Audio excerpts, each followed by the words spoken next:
Okay, तो जो हमारा लास्ट वीडियो था उसके अंदर हम लोगों ने बात करी थी the introductory part of this chapter and also हम लोगों ने बैक्टीरिया कंप्लीट कर लिया था, दैट इज मोनेरा किंगडम हमारा डन हो गया है। अब जो हमारा किंगडम करने वाले हैं हम, दैट इज किंगडम प्रोटिस्टा। काफी छोटा किंगडम है, काफी अच्छे क्वेश्चन आते हैं इससे। ओके, तो kingdom protista according to Whittaker kingdom protista में कौन है, इसके अंदर होंगे यूनिसेलुलर ऑर्गेनिज्म और वो सारे ऑर्गेनिज्म जो यूकैरियोट है।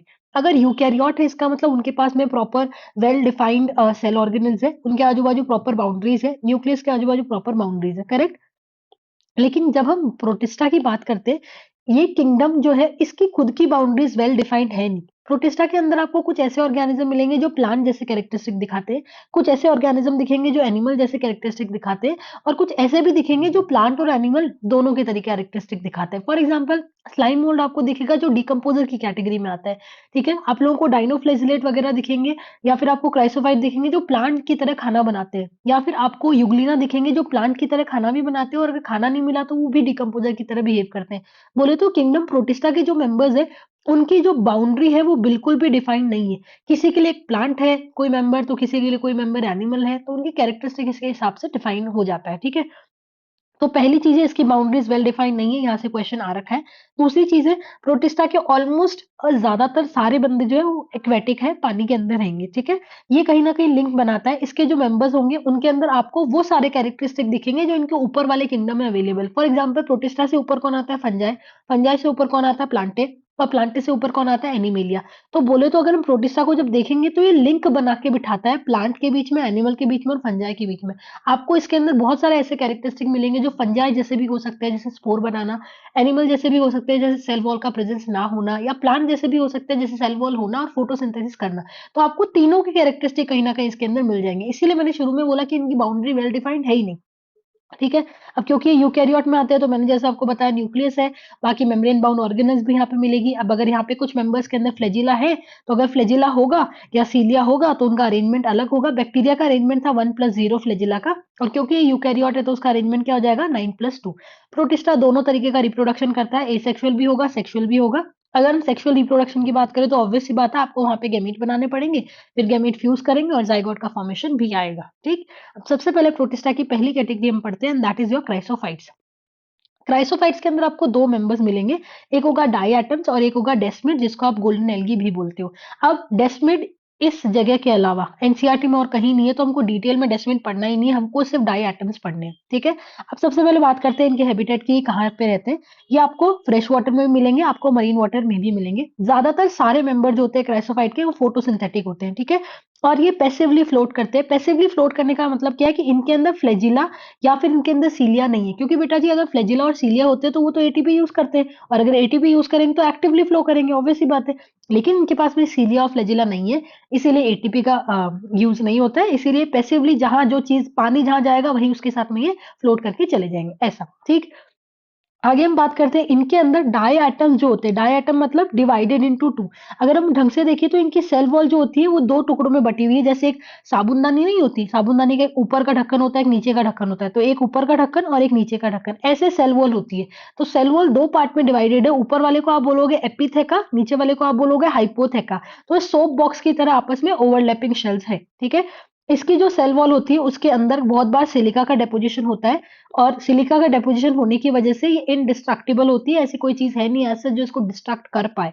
ठीक है, आगे हम बात करते हैं, जब भी कभी क्राइसोफाइट अगर मर जाते हैं, मरने के बाद में उनका जो भी मतलब वो सारे नीचे ओशियन बेड पे बैठ जाएंगे, और बिलियंस ऑफ ईयर तक वहां पे जाके एक्यूमुलेट हो गए, और जिनकी वजह से वहां पे एक डिफरेंट सॉर्ट ऑफ पत्थर टाइप क्रिएट हो गया, दैट इज डायटमेशियस अर्थ या फिर किजल गुड। ठीक है, क्योंकि इसके अंदर सिलिका होता है, सिलिका की वजह से ग्रीटी होते हैं, और ग्रीटी होने की वजह से पॉलिशिंग में काम में आते हैं, ऑयल के फिल्ट्रेशन में काम में आते हैं। ऑयल के फिल्ट्रेशन कैसे? सिलिका जो है वो इंप्योरिटीज को पकड़ के रखता है, सिरप वगैरह के फिल्ट्रेशन में काम में आते हैं। इसके अलावा क्योंकि ये फोटोसिंथेसिस करते हैं, और फोटोसिंथेसिस करते हैं तो इनके अंदर कोई पिगमेंट चाहिए होगा, and that pigment is chlorophyll a and chlorophyll c. Chlorophyll b नहीं होता है, ध्यान रखिएगा। ठीक, इनको chief producers in the ocean बोलते हैं क्योंकि मेजोरिटी ऑफ द खाना ये बना देते हैं। इनको ज्वेल्स ऑफ द सी भी बोलते हैं क्योंकि दिखने में बड़े सुंदर से होते हैं, ऐसे हीरे जवाहरात मोती बिखेर दियो जैसे तुमने वैसे दिखते हैं, इसीलिए इनको ज्वेल्स ऑफ द सी भी बोला जाता है। क्लासिफाइड में हमने क्या पढ़ा? हैबिटेट पढ़ा, फ्रेश वाटर मरीन वाटर दोनों। फोटोसिंथेटिक होते हैं, पैसिवली फ्लोट करते हैं, ना सीलिया है ना ही फ्लैजिला है। इनकी सेल वॉल के ऊपर क्वेश्चन आ रखा है कि सोप बॉक्स की तरह अरेंज्ड है इनकी सेल वॉल, हाइपोथेका एपिथेका। इंडिस्ट्रक्टिबल है क्योंकि सिलिका का डेपोजिशन है, ठीक है, और बिलियंस ऑफ ईयर्स तक नीचे अक्यूमुलेट हो जाती है, और डायटोमेशियस अर्थ हम उसको बोलते हैं। ग्रीटी है इसलिए इसको पॉलिशिंग के अंदर, फिल्ट्रेशन में और इन सब चीजों के काम में आता है। उनको चीफ प्रोड्यूसर बोलते हैं या फिर ज्वेल्स ऑफ द सी बोलते हैं। आप चाहे तो पिगमेंट का नाम याद कर ले, chlorophyll a and c, b नहीं है, ठीक है। एग्जाम्पल ये मैंने साइड में लिखे हैं, बट ये एनसीईआरटी में है नहीं, तो आपको ऐसा याद करने की जरूरत है नहीं, ठीक है।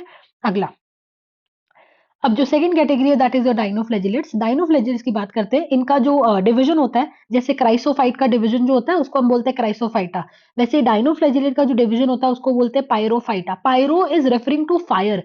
फायर इनको इसलिए बोलते हैं क्योंकि इसके कुछ मेंबर्स जो होते हैं वो बायोल्यूमिनेसेंस की प्रॉपर्टी दिखाते हैं due to the presence of protein that is your क्या नाम है उसका, ल्यूसीफेरिन, ठीक है।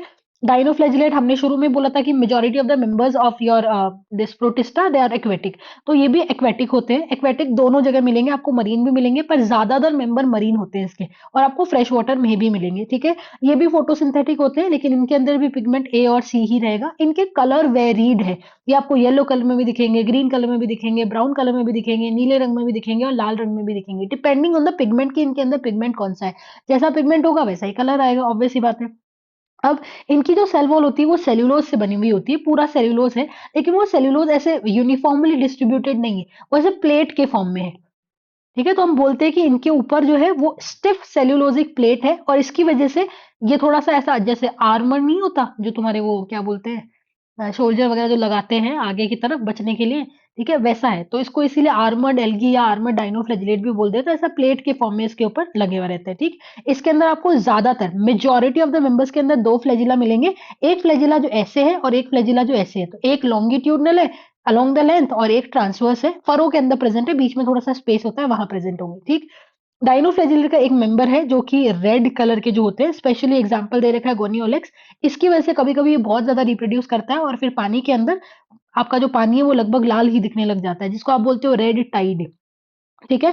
और बहुत बार गोनियोलेक्स वगैरह जो होते हैं वो कुछ टॉक्सिन रिलीज करते हैं, उनके टॉक्सिन की वजह से जो मरीन एनिमल्स है जैसे मछलियां वगैरह वो मर जाती है। और ये अगर हम ऐसी मछलियों को अगर हम कंज्यूम कर लेते हैं तो हमको भी पैरालिटिक अटैक तक हो सकता है, ठीक है। इसके बारे में जो जो पॉइंट इंपॉर्टेंट है, क्वेश्चन कहाँ कहाँ से बना हुआ है, क्वेश्चन सेल्यूलोजिक प्लेट से बना हुआ है। गोनियोलेक्स से 1000 बार क्वेश्चन आ चुका है कि रेड टाइड किसकी वजह से होता है। टॉक्सिन का नाम आपको याद करने की जरूरत नहीं है क्योंकि एनसीईआरटी के अंदर है नहीं। और ये स्टिफ सेल्यूलोजिक प्लेट वाली बात आप लोग याद कर लीजिएगा। पिगमेंट ध्यान रखना ए और सी है, बी नहीं है, ठीक। अगला आता है हमारा यूग्लिनॉइड। यूग्लिनॉइड सबसे बड़ा पंगा है, इसको हमको टू किंगडम क्लासिफिकेशन से इसके साथ प्रॉब्लम थी, क्योंकि ये ऐसा मेंबर है जो कहीं ना कहीं प्लांट और एनिमल के बीच में कनेक्टिंग लिंक बनाता है। क्यों? क्योंकि इसके कुछ कैरेक्टरिस्टिक प्लांट से मिलते हैं, कुछ एनिमल से मिलते हैं, या फिर आई वुड रादर से कि जब इसको खाना मतलब लाइट मिलेगी ना तब ये अपना खाना खुद बना लेगा, और जब इसको लाइट नहीं मिली ना तो ये डिकम्पोजर वगैरह की तरह बिहेव करता है, ठीक। रहते कहाँ पे, ऊपर वाली मेजरली फ्रेश वाटर में मिल रहे थे, ये मेजरली ऊपर वाले मेजरली मरीन वाटर में मिल रहे थे, ये वाले ज्यादातर आपको फ्रेश वाटर के अंदर मिलने वाले हैं, ठीक है। अब ये जो रुका हुआ पानी है, ठहरा हुआ पानी, स्टेगनेंट वाटर के अंदर मिलते हैं।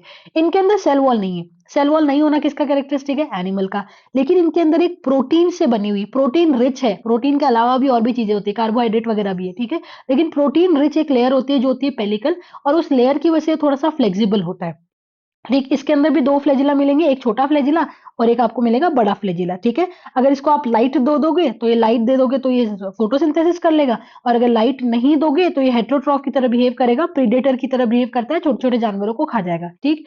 इसके जो पिगमेंट है, ऊपर मैंने आपको दोनों में बताया कि पिगमेंट ए प्लस सी है, यहाँ पे आपको पिगमेंट मिलेगा ए और बी जो कि हाइयर प्लांट की तरह मिलता है, तो वो एक बहुत स्पेशल कैरेक्टरिस्टिक है, ये आपको याद करना पड़ेगा, ठीक। डिवाइड कैसे करते हैं आप लोगों ने क्लास 12 के चैप्टर 1 में आप पढ़ा होगा। इसमें बाइनरी फिजन होता है, और बाइनरी फिजन भी कैसा, ये अलोंग द लेंथ, तो लॉन्गिट्यूडनल बाइनरी फिजन होगा। दो तीन चीजें मैंने एक्स्ट्रा साइड में लिख रखी है, जैसे कि ये खाना बनाता है स्टार्च के फॉर्म में, और वो स्टार्च के फॉर्म को हम पैरामाइलम बॉडीज बोलते हैं। इसके अंदर आपको फूड वेक्यूल मिलेगा, कॉन्ट्रेक्टाइल वेक्यूल मिलेगा। फूड वेक्यूल का काम आप जानते हैं, कॉन्ट्रेक्टाइल वेक्यूल ऑस्मो रेगुलेशन वगैरह करने में हेल्प करता है। तो that's it about your euglenoid. Coming to your slime mould. Slime mould के साथ में और भी बड़ा पंगा है, ये डिकम्पोजर ग्रुप है, ठीक है। इसको हम फॉल्स फंजाई भी बोलते हैं बहुत बार। ये सेप्रोफाइट है। सेप्रोफाइट बोले तो डेड एंड डिकेइंग मैटर से खाना लेंगे, ठीक है। ये डेड एंड डिकेइंग के ऊपर पड़े रहते हैं, जैसे जैसे डेड एंड डिकेइंग मूव करेगा वैसे वैसे ये भी मूव करते जाते हैं, और फिर ये जो भी ऑर्गेनिक मैटर वगैरह पड़ा रहता है उसको एनगल्फ कर लेते हैं। जब भी सूटेबल कंडीशन मिलती है तो ये क्या करते हैं, इसके अंदर न्यूक्लियस डिवाइड करने लग जाते हैं और न्यूक्लियस डिवाइड कर करके ऐसा एक एग्रीगेशन बना लेते हैं जिसमें ये मल्टी न्यूक्लिएटेड प्रोटोप्लाज्म होता है। इसको आप बोलते हो प्लाज्मोडियम, ठीक है। ये प्लाज्मोडियम पागलों की तरह ग्रो कर सकता है, इसको जिस हिसाब से खाना मिलेगा वैसे वैसे फीट में ग्रो करता है, ठीक है। जब अनफेवरेबल कंडीशन आती है तब ये फ्रूटिंग बॉडी बनाता है, ठीक है। तो ऐसे एक फ्रूटिंग बॉडी टाइप्स बनाएगा, ये स्पोरेंजियम है, इसके अंदर फिर स्पोर्स बनेंगे। वो स्पोर्स के आजू बाजू ट्रू सेल्यूलोजिक सेल वॉल होती है। सेल वॉल होना किसका कैरेक्टरिस्टिक है, तुम्हारा प्लांट का। और दूसरी बात, स्पोर बनाना किसका कैरेक्टरिस्टिक है, फंजाई का, ठीक है। और ये जो स्पोर होते हैं they are extremely resistant and they can survive for many years, ठीक है। और ये जो स्पोर होते हैं इनको आप डिस्पर्स कर सकते हो with the help of air current. तो आप ये स्पोर हवा में डाल दो और हवा में डालोगे तो ये आराम से स्पोर उड़ जाएंगे, ठीक। That's it. अगला कैटेगरी आता है हमारा प्रोटोजोन्स। अगर हम प्रोटोजोन्स की बात करते हैं, प्रोटोजोन हेटरोट्रॉफ होते हैं। हेटरोट्रॉफ बोले तो ये या तो प्रीडेटर की तरह भी बिहेव करते हैं और पैरासाइट की तरह भी बिहेव कर सकते हैं, ठीक है। तो इसके अंदर ये सारे हेटरोट्रॉफ होते हैं और ये प्रिमिटिव रिलेटिव होते हैं एनिमल्स के, प्रिमिटिव रिलेटिव्स होते हैं एनिमल्स के। और इसके आपको 4 मेजर ग्रुप देखने को मिलेंगे। पहला ग्रुप होता है एमीबॉइड प्रोटोजोन, और दूसरा ग्रुप होगा फ्लैजिलेटेड, तीसरा होगा सीलिएटेड और चौथा होगा तुम्हारा स्पोरोजोन। ये चारों जो भी कैटेगरी है, इन चारों के अंदर आपको कुछ भी एनसीईआरटी से बाहर नहीं पढ़ना है। ये सारे क्वेश्चन जो होते हैं वो इसी से आ रखे हैं, कुछ बाहर जाने की जरूरत है नहीं। ऊपर मैंने थोड़े बहुत एक्स्ट्रा पॉइंट लिख रखे हैं, वो आप लोग याद कर लीजिएगा, बाकी इस वाले में याद करने की जरूरत है नहीं। सबसे पहले आता है अमीबॉइड प्रोटोजोन्स। इसका जो सबसे बढ़िया मेंबर है वो आपका अमीबा, ठीक है। अमीबा सूडोपोडिया बनाता है, ये आपको जानते हो। सूडोपोडिया को आप फॉल्स फीट भी बोलते हो। रहते कहाँ पे, ये आपको मिट्टी में मिलेंगे और एक्वेटिक कंडीशन में मिलेंगे। ऊपर के तीनों आपको पानी में मिल रहे थे, ये मिट्टी में भी मिलता है और पानी में मिलता है। पानी में भी फ्रेश वाटर और मरीन वाटर दोनों में मिलेगा। और जो मरीन वाटर वाले होंगे उनके अंदर आपको सिलिका की शेल्स भी मिलती है, ठीक। इसके कुछ मेंबर पैरासाइट भी होते हैं, जैसे कि आप ह्यूमन हेल्थ एंड डिजीज में पढ़ते हो एंट अमीबा हिस्टोलिटिका, जो कि एक बीमारी करता है, दैट इज योर अमीबियासिस। अगला आता है फ्लैजिलेटेड प्रोटोजोन। फ्लैजिलेटेड प्रोटोजोन के अंदर फ्लैजिला होता है और वो जो फ्लैजिला है वो उनको हेल्प करता है मूवमेंट के अंदर। ऑफ कोर्स ये फ्री लिविंग भी हो सकते हैं आराम से, और ये पैरासाइट के फॉर्म में भी हो सकते हैं। पैरासिटिक का एक एग्जांपल दे रखा है, दैट इज ट्रिपेनोसोमा, जो कि स्लीपिंग सिकनेस करता है। अगला आता है सीलिएटेड प्रोटोजोन। नाम से पता लग रहा है इनके अंदर थाउजेंड्स ऑफ सीलिया होंगे। सीलिया अगर है तो ये मूव करेंगे, मूव करेंगे तो इनको एटीपी की जरूरत पड़ेगी। ये भी पानी में ही रहते हैं, ठीक है। पैरामीशियम आप लोगों ने पढ़ रखा होगा, पैरामीशियम इसी कैटेगरी में आता है। तो ऐसा पैरामीशियम है, यहाँ पे एक स्ट्रक्चर होता है जिसको बोलते हैं गलट। वो गलट के थ्रू पानी आता है अंदर और पानी के अंदर खाना होता है, तो आराम से खाना खा लेंगे। अगला आता है स्पोरोजोन। स्पोरोजोन इसलिए बोला है क्योंकि इनके अंदर स्पोर लाइक स्टेज होता है लाइफ साइकिल के अंदर। तो ये जिंदगी में अपनी लाइफ साइकिल में एक बार ऐसे स्पोर्स बनाएंगे जो इन्फेक्शियस होंगे, जो बीमारी करते हैं। जैसे कि एग्जांपल हो गया प्लाज्मोडियम, जो कि मलेरिया करता है, जिसके अंदर स्पोरोजोइड स्टेज आता है और ये स्पोरोजोइड वो हमारी बॉडी में डालते हैं और फिर अमोनिया तो हम लोगों को मलेरिया हो जाता है, ठीक। प्लाज्मोडियम की कुछ वैरायटी लिखी है मैंने साइड में, मलेरिया और फाल्सीफेरम। फाल्सीफेरम सबसे डेंजरस मलेरिया करता है और ये सब आप ह्यूमन हेल्थ एंड डिजीज के अंदर पढ़ लोगे। तो ये इसका जो मेजर पार्ट है, मतलब ये प्रोटोजोन तो पूरा आपको एनसीईआरटी से ही करना है, कुछ भी एक्स्ट्रा नहीं करना, पूरा रटने का, ऐसा समझाने का कुछ था नहीं, ठीक है। स्लाइम मोल जो है ये इसकी सारी लाइंस आ रखी है। एक तो ये वाली लाइन बहुत इंपॉर्टेंट है, ये आ चुकी है। प्लाज्मोडियम के बारे में क्वेश्चन पूछा हुआ है। एक ये जो लाइन ना प्रीडेटर वाली जो लाइन है, हम्म, ये वाली ऑर्गेनिक मैटर वाली जो लाइन है वो यहाँ से आती है, यहाँ से आती है प्रीडेटर वाली लाइन। तो ये जो इंपॉर्टेंट इंपॉर्टेंट लाइन है वो आप मार्क कर लीजिएगा। तो ये हमारा कंप्लीट हुआ प्रोटिस्टा। अगला जो वीडियो होगा उसके अंदर हम करेंगे fungi. That's it, thank you.